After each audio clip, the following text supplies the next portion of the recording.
Muito bom dia, que a graça do Senhor vos fortaleça. No nome glorioso do Senhor Jesus Cristo, estamos juntos em mais esta oportunidade que o Senhor nos concede para juntos, então, aprendermos um pouquinho mais da sua palavra. Bem, voltar para Deus. Porque muitas vezes se afastam de Deus, né? E a Bíblia nos mostra em várias ocasiões o Senhor convidando o povo a voltar-se para Ele. Nós encontramos em Neemias, no capítulo 1 de Neemias, o verso 9, dizendo assim: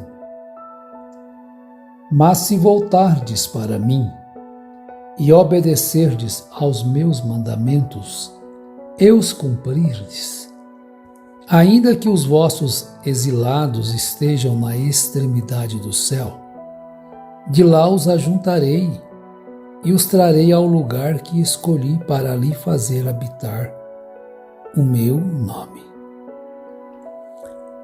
Para Deus não há impossível, tudo é possível.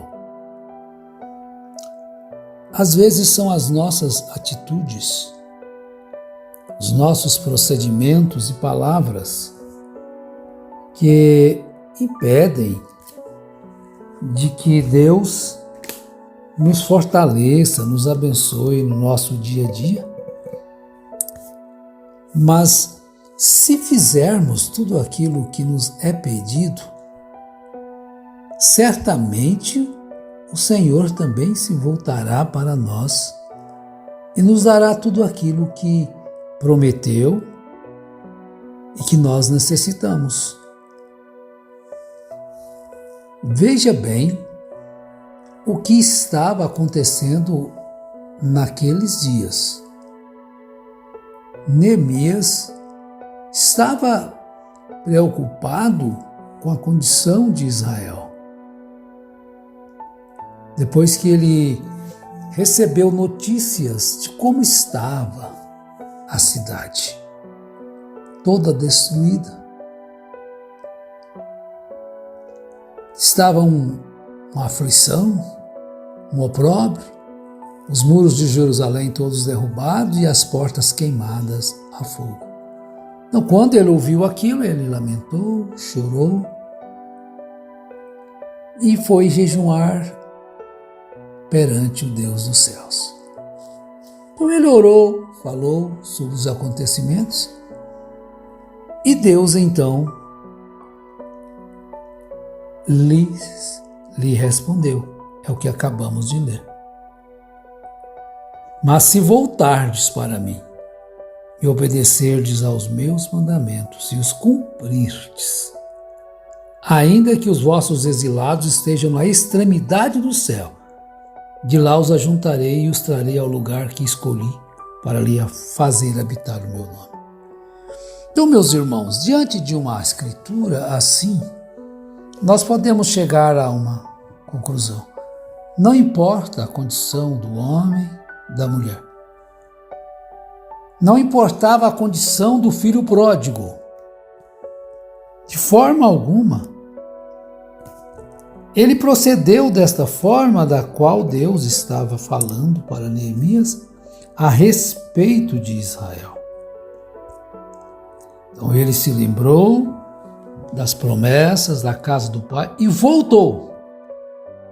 Voltar para o Pai. Voltar para Deus. Será que nós não estamos nos distanciando cada vez mais de Deus? Com as nossas rebeldias? Veja bem que o homem, hoje, ele tem muitas opções de fé. Então, às vezes, ele nem preocupa se realmente o que ele está fazendo é algo que agrada a Deus. Que é algo que leva Deus a voltar-se também para Ele? Mas há algo no Salmo 119, começando aqui no verso 57, que diz assim: o Senhor é a minha porção. Eu disse que observaria as tuas palavras. Às vezes a gente faz promessas para Deus e não cumpre. Jesus disse para não jurar nem pelo céu nem pela terra, mas que a vossa palavra seja sim, sim, não, não. Então, na emoção, naquele fervor, fala-se coisas e depois joga de lado, faz-se projetos, mas joga tudo fora, quer viver aquela mesma vida mesquinha de pecado. Implorei deveras o teu favor de todo o meu coração, tem piedade de mim segundo as tuas promessas. Esse foi o 58, o 59 diz: considerei os meus caminhos e voltei os meus passos para os teus estatutos. Oh, que bem-aventurança!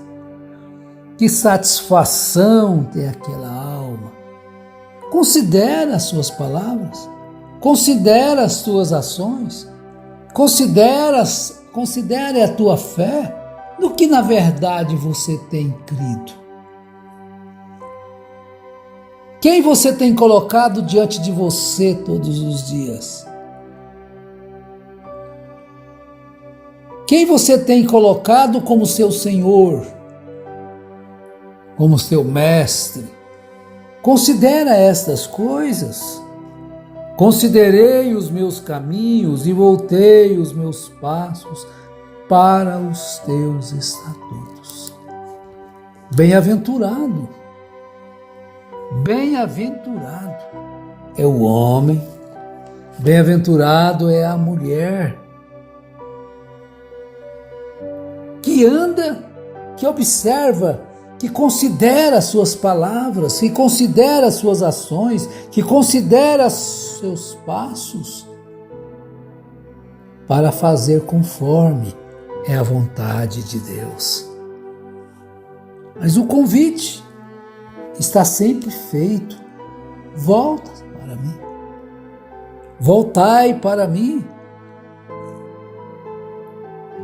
Deixe o ímpio a sua impiedade e volte para Deus.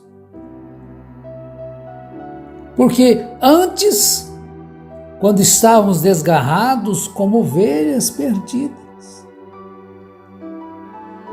mas agora voltastes ao pastor e bispo das vossas almas.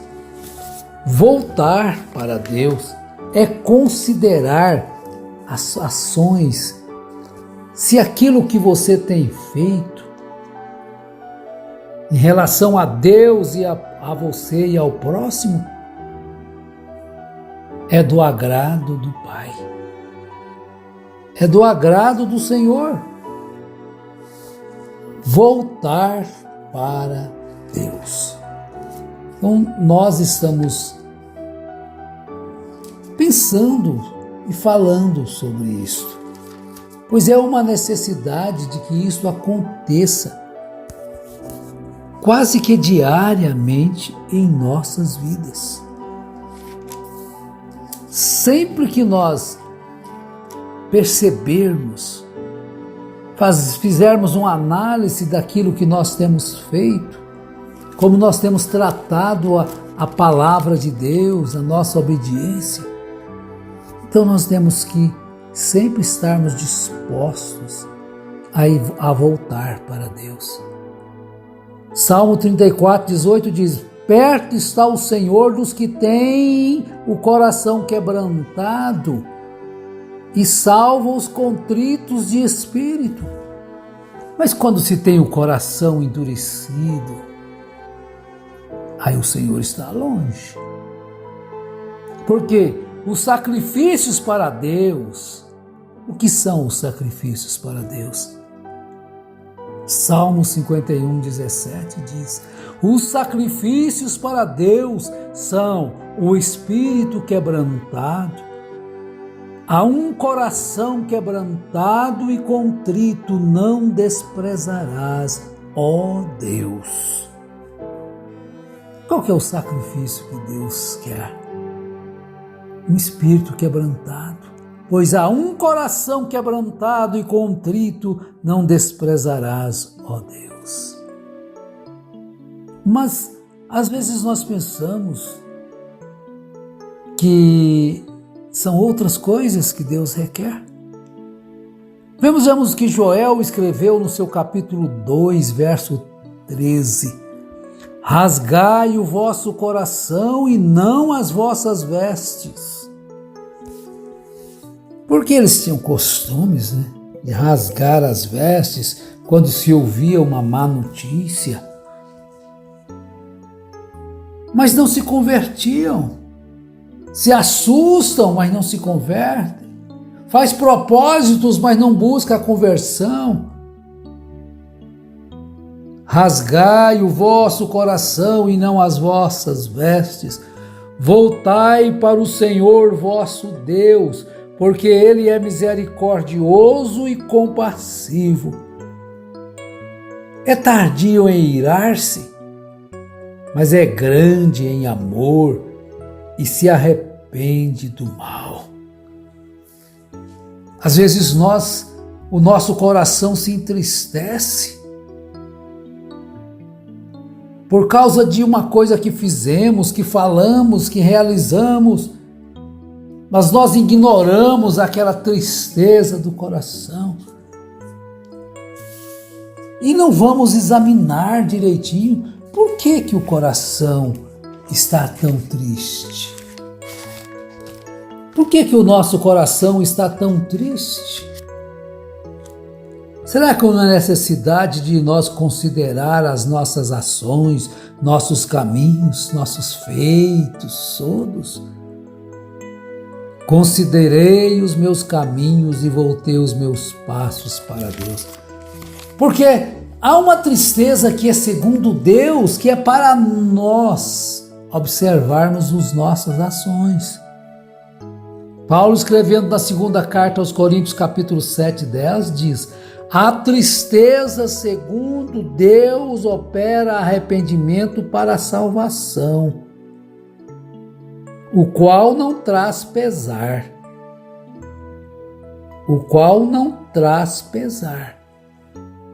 Mas, irmão, ore por mim, que eu estou tão triste, tão peso no meu coração. Por que será que o coração está pesado? Por que o coração está triste? O coração de Davi se entristeceu. Ele se sentiu tão só, desprezado, triste, amargurado. Mas ele considerou suas ações. Pequei e o meu pecado está diante de mim. Mas quantas coisas que a gente faz erradas, quantas respostas descaridosas que são pronunciadas dentro de casa, quantas ações que são praticadas por arrogância, por falta de humildade, humilhar as outras pessoas, e depois a gente fica triste. Por que ficou triste? Porque você tem um coração que Deus está trabalhando nele. Considere os seus caminhos, considere as suas ações, considere os seus passos e vê se você não descobre por que o coração está triste. Porque essa tristeza não é para a morte, mas se você não considerar Deus entristecendo o seu coração. Mas Paulo diz na carta aos Gálatas: não entristeçais o Espírito Santo, no qual estáis selados até o dia da redenção. Mas muitas vezes a gente entristece, mas não examina direitinho por que aquela tristeza no coração. Davi descobriu a tristeza, o motivo da tristeza no coração e clamou a Deus. Clamou por misericórdia, clamou por perdão e depois clamou: torna a dar-me a alegria da minha salvação. A tristeza, segundo Deus, opera arrependimento para a salvação, o qual não traz pesar, mas a tristeza do mundo opera a morte. Então nós devemos procurar fazer isso, examinar as Escrituras e ao colocar-nos diante, fazer examinar a nós mesmos conforme somos instruídos a fazer. Examine-se, pois, o homem a si mesmo.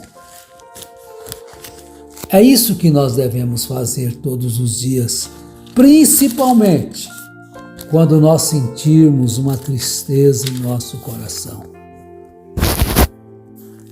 É porque às vezes nós não estamos buscando fazer aquilo que Deus quer. Quebrante o teu coração perante Deus. Fale com Ele. Considere os seus caminhos. Considere as suas palavras. Considere as suas ações. Fale aquilo que é bom e é edificante. Deus abençoe a todos nós e nos ajude a voltarmos todos os dias para o Senhor e alcançarmos a sua misericórdia. Em nome de Jesus Cristo, sejam todos abençoados. Amém.